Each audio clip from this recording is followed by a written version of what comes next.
Hi, Boom Blitzer here. Today we are going to take a look at DPRK Type-65 gas mask replica. In this video I will explain the properties of the mask and also how I made it possible and how it was made possible to make this replica model.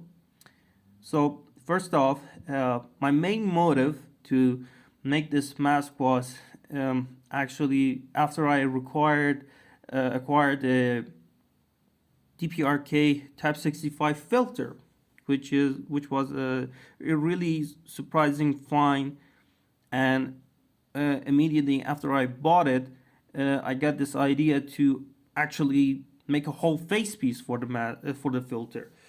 So in this way, there are the mask has, as usual, has the tire tube rubber for the whole facepiece and the filter socket or pocket area, and also the straps were made out of elastic fabric straps, and also the actual frontal assembly where the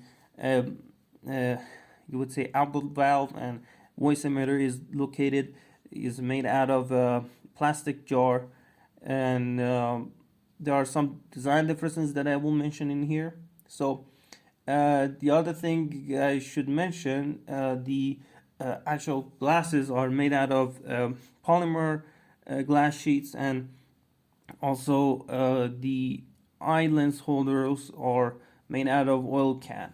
So it was my first attempt to make a whole eyepiece holder, which was really this design to make the eyepiece holders were really great, and it actually holds up together. So the other thing I should mention, now we are going to have there are some differences and there are some design principles that I took in making this mask. So the frontal assembly here is really similar to the actual Type-65 DPRK Type-65, and as you can see here, the holes might not be completely similar to the original design, but it's more keen onto the Chinese version of the whole cover system that they had. Actually, you can see the holes are more there are more holes onto the mask, and there are other smaller ones in this area. So with that away, we go to the actual filter section in here. As you can see, this is the actual area where the whole intake air goes inside the mask, and this is the valve that actually holds the whole holds the exhale air inside the mask, not coming out of this section, which actually it doesn't work that much because of the, you would say there are some deformations onto the edges of the filter around these sides. So I had to improvise and make this tape over the actual area to make it actually work as much as it is. And also the other design principle that I took making this part was actually being inspired by M17 pocket system that they had. They had two buttons to actually make the filter go inside the mask, but they didn't you would say think about the sealing properties of the filter being in danger, because that area is completely inside the mask and where the mask is already sealed. So on Type-65 it's whole different, because the filter insertion happens not inside the facepiece itself, it's outside the facepiece. So I made the instead of inserting filter from this side of this pocket, just like the original Type-65 Chinese Type-65. I made it into this area, making a pocket for it, so you can insert the filter inside the mask without any problems or endangerment to the rubber facepiece pocket in there. So, but I should mention that the DPRK had another idea for this area. Instead of either of those ideas, they thought of actually making a second skin going over this area, and actually for some reason the rubber in there could actually self-insulate and cover that area, which the covers the whole filter insertion hole in there, and the mask works and seals better in that way. So that wasn't an interesting idea, but as we know, there might some chemical agents in the air that might actually endanger that area and make the sealing of the mask impossible in that way. So on to, let me take this off. As you can see here, the whole mask is made out of 7-point head harness, and as you can see in here, the actual DPRK design 7-point head harness was different than the actual copy of the Chinese Type-65, because you had these buckles and in these areas which you could adjust the straps from in there without all these straps flopping all around in here. But DPRK decided to actually make these straps to be loosened like in this way, being placed like this. So this is the 7-point head harness, and also this is the 7th head strap going for the pocket area.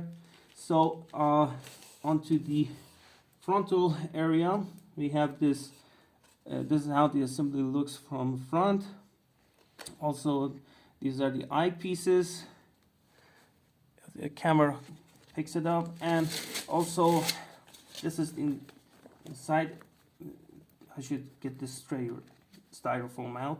So if the camera picks it up, this is inside the mask. I didn't actually bring the tissue tubes to work because the whole facepiece looks already a little small, and those areas where actual air goes through in there, they would just do their job and the mask would defog by itself.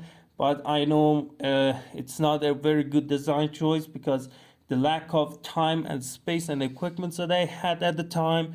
So this is where the actual filtered air comes inside the mask, and also this is the voice diaphragm in here, which emits the voice out. I think it doesn't work that well, but it makes it does its jobs to a certain degree. And also this is the hole where the would say actual exhale air goes out from in there. It's as you can see, it's not like the either design of Type-65, the DPRK and the Chinese one, but it actually works as it intended to be. So now we are going to I'm going to showcase you how the mask is being worn and show you how it seals. So this is how the mask looks like when being used. I actually wore a uniform similar to North Korean soldiers, with the differences, as you can see, with this is not actually it's actually WZ-50 helmet, I believe. So now if I check the pressure, it seals well.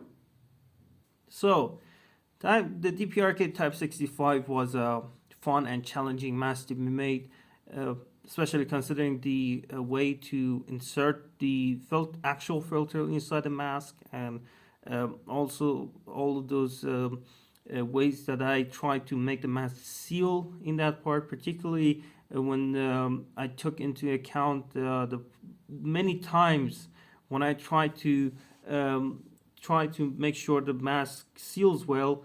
In that area there was some sort of rupture of airflow inside there, so I had to block it off with any means possible. So next time that I will make another DPRK Type-65 gas mask, also with some enhancements, I will make sure it will be more like the cheek filter design Russians used for PMK, for their PMK gas mask design they had back in the day.